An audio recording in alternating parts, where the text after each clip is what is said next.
Late goals from Ryan Hartman and Freddy Gaudreau propel the Minnesota Wild back into first place with a 3-1 win over Chicago. Today's Locked On Wild postcast starts right now. You are Locked On Wild Postcast, part of Locked On Sports Minnesota, your team every day.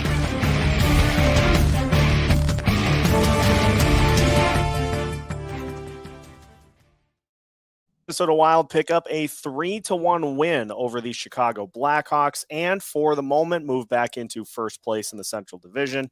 Today's Locked On Wild postcast is officially underway. Seth Topal joined by Kevin Gorg. Kevin, this was a tight one between the Wild and the Blackhawks. There wasn't a lot in the way of chances for either side, and it was a battle up until the last couple of minutes when the Wild finally got a couple goals to pull away. Yeah, when you look at the schedule right now, and the Wild have kind of been in the meat grinder here for a while, this looked like the easiest game of the bunch. It didn't turn out to be that way. And I talked to the Chicago broadcasters before the game, and we talked about Alex Stalock and just how beloved he is in Chicago, the same way he was here. He's the ultimate teammate. He's got the great personality. He works his butt off.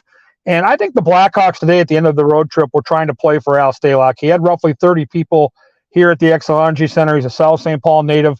Played for the UMD Bulldogs, and you know how motivated he'd be to come back and take on his former teammates here in Minnesota. And I thought the Hawks played extremely hard. Now, they're not a great team, and the Wild probably got sucked into playing that 1-1 sleeper for about 2.5 periods. But a couple of big penalty kills, and when it mattered most, some of their players stepped up, like Ryan Hartman at crunch time. And it doesn't matter how you do it right now as long as you get the 2 points. Wild continue to be led by the second and fourth lines, and Ryan Reaves gets the scoring started again here tonight, and it's leading to an interesting question for this team once Kirill is back, once Gustav Nyquist is ready to be put into the mix as well, as how some of these line combinations are going to look. That fourth line playing like a line that does not want to be broken up once everybody's back. Yeah, Ryan Reaves, 4 goals in his last 7 skates, and he wasn't brought in to score, to score goals or help the offense, but boy, he's found something, and you hit the nail on the head. That line's really good together. I think a lot of these lineup questions will be, if the Wild stay healthy, will probably be dictated by who they play. Dallas plays a pretty heavy game. They've got some big boys down there in Big D, where Colorado, as we all know, plays that electrifying speed game. And I think if you play Dallas, I don't touch that fourth line. If I play Colorado, well, then you got to maybe make some adjustments back there. Great to have the depth right now, and kudos to Billy Guerin for kind of adding some key pieces here throughout the season. But I think it's good competition. As you and I have talked about on this show throughout the last month or two, that competition breeds excellence in play because everybody's looking over their shoulder. And right now, they can hear the footsteps. Gustav Nyquist yesterday was a full participant in practice with a no-contact jersey, but he's getting closer. And Kirill will be back here in the next week or two. So a lot of jobs up for grabs at the most important time of the year. That second line continues to they continue to just play sensationally and had some chances today, didn't result in a goal. But Marcus Johansson, again, it seems like every game he has 1 or 2 plays that feed to set up Matt Boldy for that chip shot goal right in front that didn't end up happening. That feed was it's just otherworldly plays that he just continues to bring to this team. The more I watch number 90, the more I think about his hockey sense and how it's off the charts. Like, he sees plays happening and developing differently than others. Wayne Gretzky used to talk about it. The guys that are new to the league that jump up here are taken back by how fast it is, and they never get a chance to really comprehend that speed till you play at the NHL level. As you get older and your skill develops, that play slows down. Well, the play is slowing down for Marcus Johansson, and he's completely transformed that second line. Matt Boldy seems to get golden chances every single night. They've got great chemistry.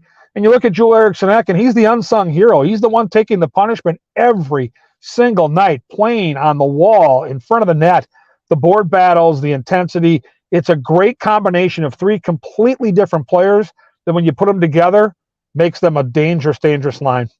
And Michael Russo mentioned it during the game today. I don't think people realize the amount of physical play that Joel Eriksson Ek endures on a nightly basis.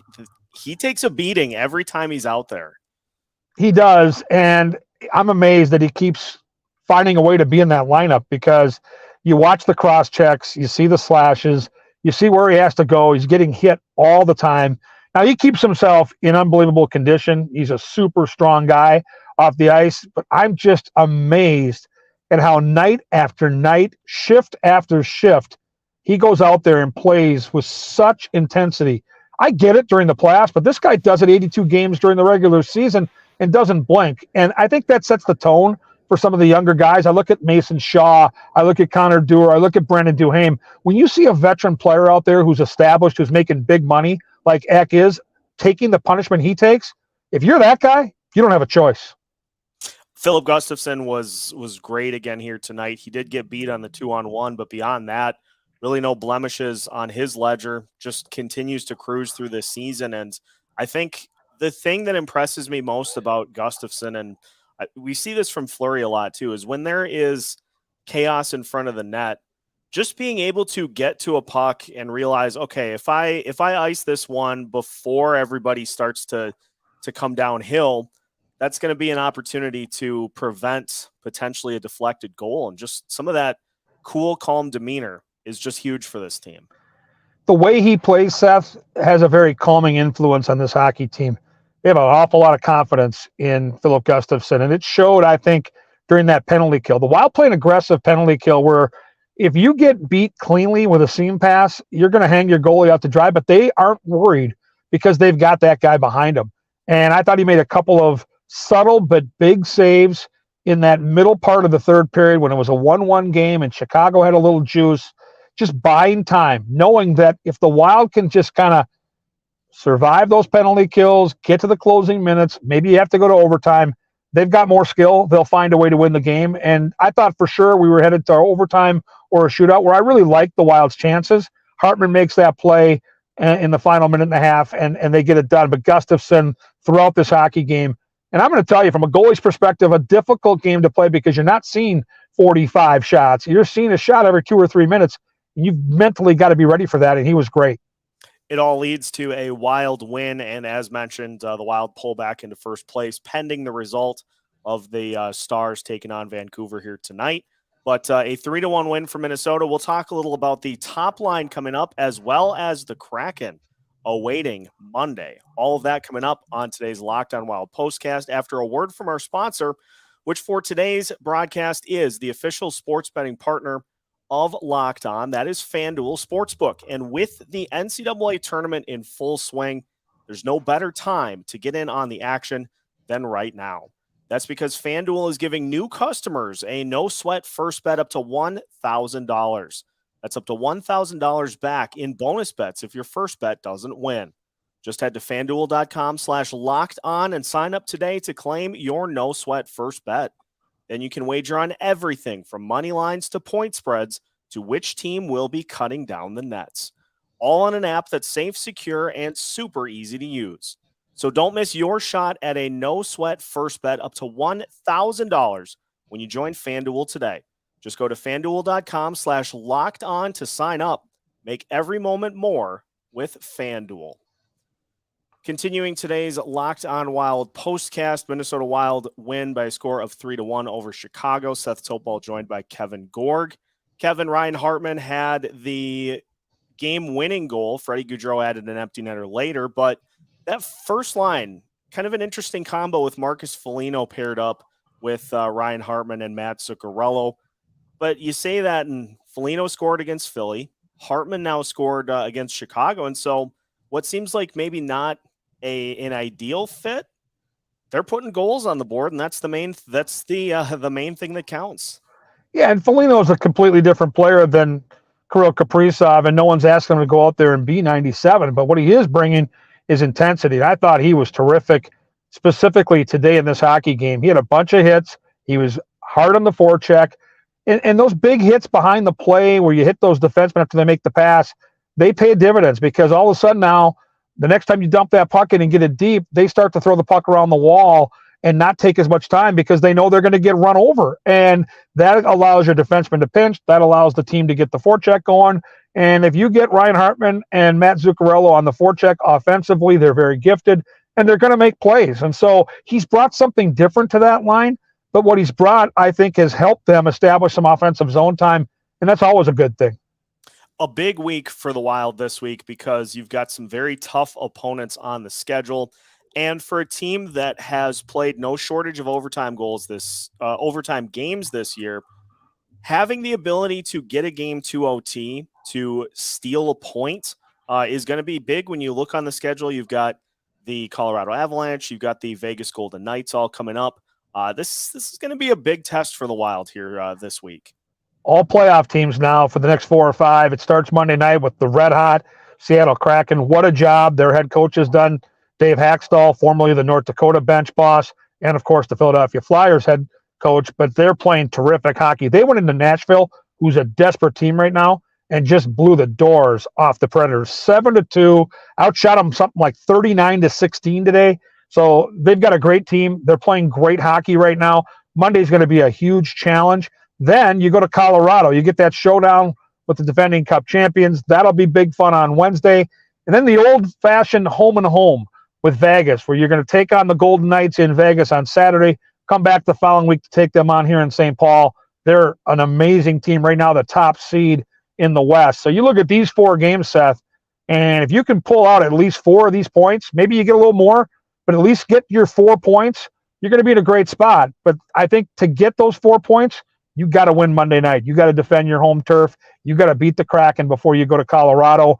And if they can just ramp their play up to a place where they've been maybe a week or 2 ago against Washington and Boston and then New Jersey, play that type of game, they'll be just fine. And you look at the Kraken, and they've had a very impressive season.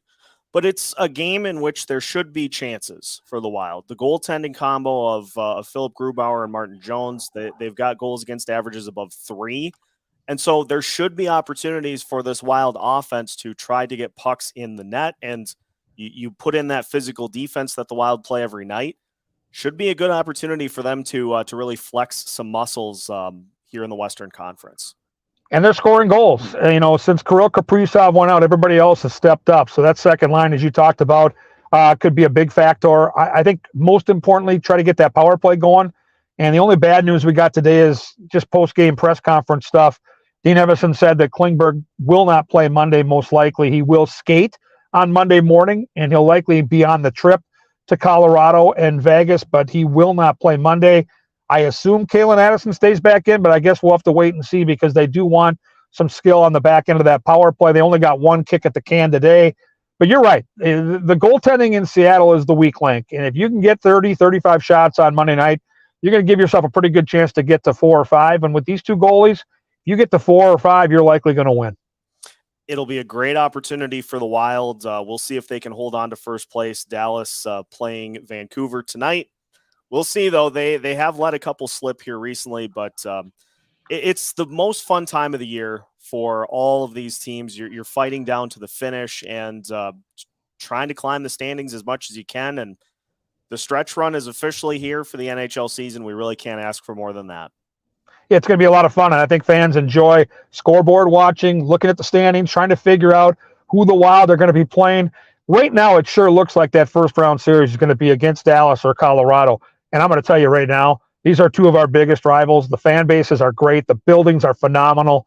You live for this. And, 6-8 weeks ago, we didn't know if the Wild were even going to be in the playoffs. And right now, as we finish our show here today, pending that result in Dallas, they're sitting in first place in the division alone for the first time in 15 years. So enjoy the season. Enjoy the fun.